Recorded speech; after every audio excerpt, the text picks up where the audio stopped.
Power Chat series 2 days in a row with special guest PJ Clark. How are you doing, PJ? I'm doing pretty good. How are you? Great. It's a beautiful day outside, and we are probably not as beautiful as it was at the Destin Open right on the beach.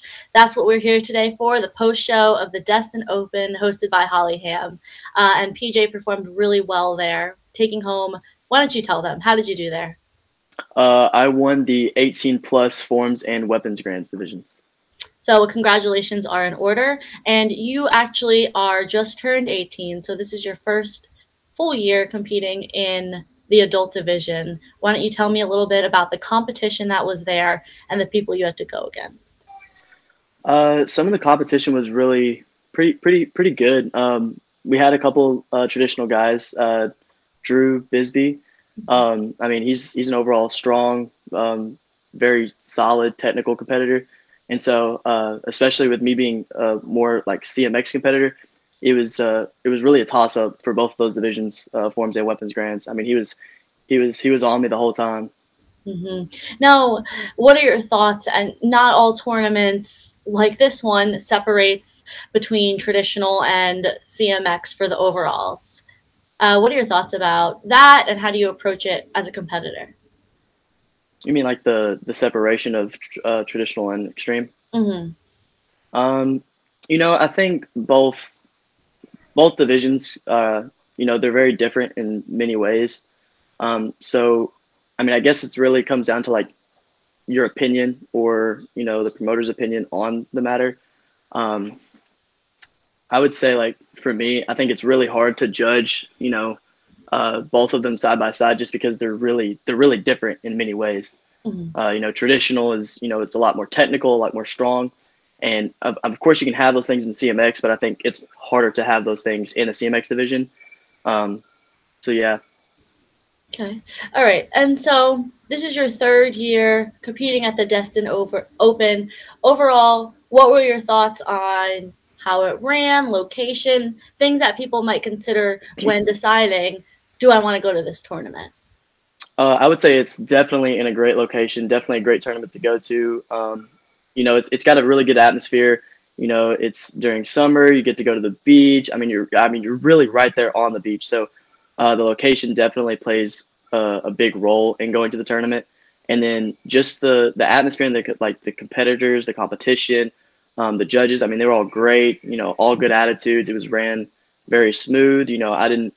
I judged a little bit, and I mean, there. I didn't hear of any problems hmm uh, going on, and it was a really good tournament. So I definitely think if you get a chance to, please go to Destin Open. It was a really good tournament. One of the prizes for the juniors was a skimboard and $200. Now you're not a junior anymore, so I don't think that you won a skimboard, but were you able to hit the beach at all? Uh, yes, man, and um, they did give they did give the skim boards for the adults too. Oh, you got one Um, as well. Oh, you got, then yes, that means ma'am. you must have gotten I got two. two. Yes, ma'am. Very cool. I know. Are you able to skimboard? I tried, but I failed really bad. So Oh, okay. Something I love to do. I recently went to Myrtle Beach and our Airbnb had a skimboard, and it's so fun to do.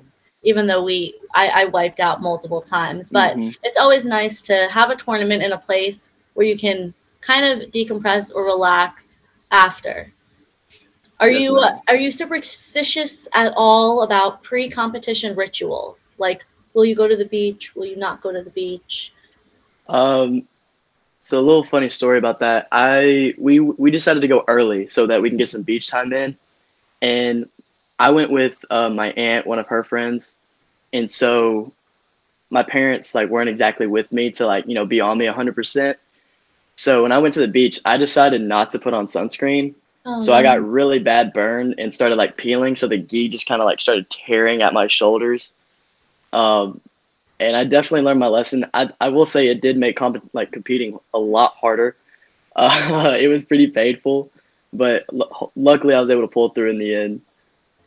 Wow, that is a lesson learned. If anything taken away from this tournament, it's sunscreen and reapply, Sunscreen. especially because of the contact of the uniform is constantly rubbing up against you. Yes, ma'am. Now, this is your third year, but you had taken about a year-long break of competition due to COVID. A lot of people did. Some people opted not to do the Zoom tournaments and just train. But you took a different route. Why don't you tell everybody about that? I actually decided to go cheer for one of our local universities, Arkansas State University. I decided to do cheer there. I did it my senior year of high school, which is kind of like when COVID started to hit.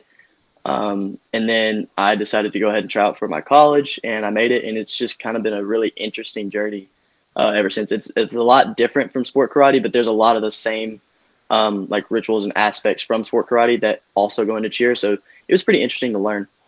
What's some of the overlap that you see What do you mean? in terms of the similar rituals that you mentioned? What are they? I would definitely say the competing aspects. Like they have like one big showcase, kind of like while we have our tournaments. They only have like one big one. That's one difference, but it's very similar in the way of like constructing. So it's kind of like building a form. So like what they compete with. Um, I know some people don't like comparing cheerleading to karate, but they definitely do share some similarities, like the construction of like what you're doing because it's a routine. Mm-hmm. It's kind of like a form. Um, like there's bits and pieces, and I mean they have like the criteria. They're judged based off of like technique and difficulty and basics. Like there's basic stuff in cheerleading, just how you have your basics in karate, and it's pretty interesting going back and forth between the two. But some of those things are pretty cool. I've oftentimes heard karate routines related to dance, just because, routines and dancing. But the way you describe competitive cheer, it sounds quite similar, actually, in effect. You know what I hmm mean? So, what brought you back to the karate mat? Um, Cheer was starting to wind down. National season was over. Summer was like starting up, and I had some friends that like I've just been talking to because I really missed competing, just going to the tournaments. Um, I still like to do tricking, which is like a pretty big part in the sport nowadays. You see a lot of young kids, like wanting to learn tricking, and then that's how they end up getting into sport karate, or they start doing normal karate, they get into tricking, and then they get into sport karate. And so it's just one of those things that I was, very passionate about, and I want to excel in that. So, um, I started, talking to some of my teammates, some of my close friends that I have competed with the circuit. And, I just decided, hey, I mean, let's go see these guys. Let's go see what's up, and let's get back in the ring. Nice. And you found success back in the ring. And at the present, you don't have a formal coach or trainer. So it's you making your own routines, you training, being on top of yourself in that sense. How do you manage that? I will definitely say it's a struggle, but I feel like it's a really good opportunity for me to just not only just grow as a competitor, but also grow in like the structure of the forms that I'm making. It definitely helps with like my creativity, trying out new things. Kind of finding what matches best with my body. Because I feel like a lot of competitors, they're trained by a coach, and there's nothing wrong with getting trained by a coach. I was trained by a coach for many many years, um, different coaches included. But I definitely say like breaking apart for a little bit, and then just kind of being able to um, work on some things by yourself. It doesn't just build you stronger as a competitor, but just builds you stronger as a person, and kind of helps build your character of like what you like to see, stuff like that.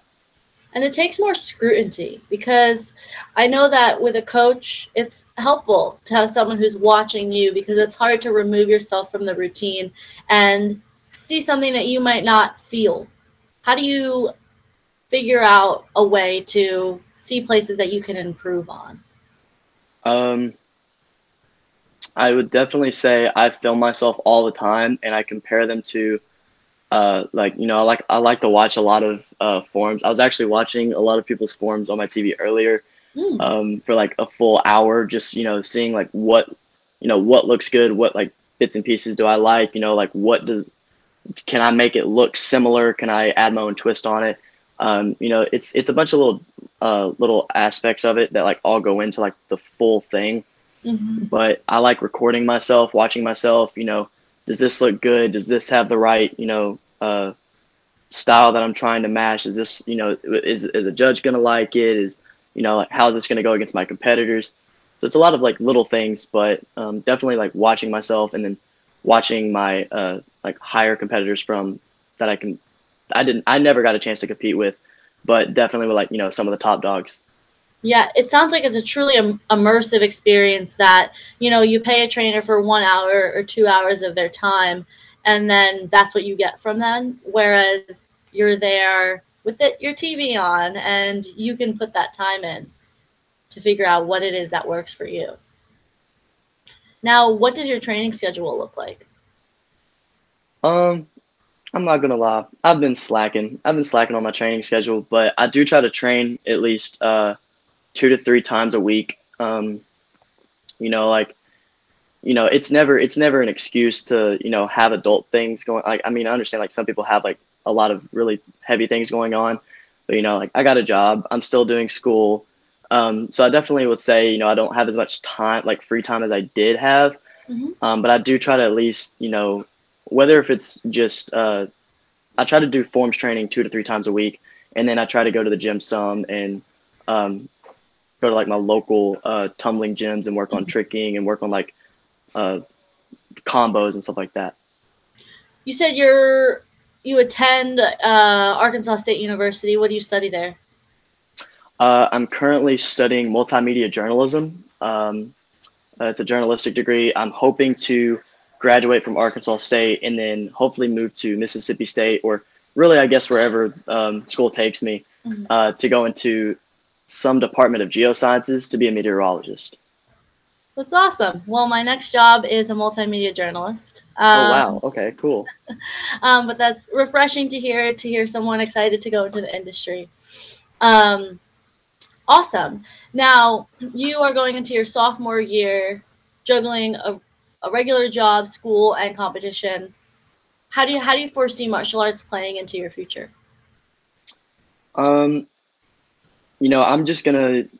I mean, wherever it takes me, it takes me. I'm gonna do it as much as I can. Try to hit as many tournaments as I can. Um, try to just improve on myself, improve in my forms. There's a couple different things, like a couple different goals that I want to reach, and Which hopefully I are? can reach some of them. I want to go win a AKA Warrior Cup. I want a Warrior Cup. That is like one of my top goals. I mean, there's a couple more, Diamond Ring, Diamond Nationals, um, but definitely the AKA Warrior Cup is like my number one goal that I've always been shooting for. So hopefully, before I quit my training and quit my competing, that I can get one of those. And in the comment section, Hollyhan, the promoter, just said, "Great work this weekend, sir. You killed it," with 3 fire emojis. Thank you very much, ma'am. And that's how you know the promoters, they have a very busy schedule running their own event, but they still take notice of talent and the people that come to their tournaments. So, all right. Well, congratulations on your wins, plural, at the Destin Open, PJ. Awesome job. You went against some fierce competition that was there, that attends, that goes every year. So major congratulations. Thank you very much. I appreciate that. And for everybody watching, thank you so much for watching the Power Chat series and the Destin Open post show. Stay tuned for the next one coming up. All right. Take care, everyone.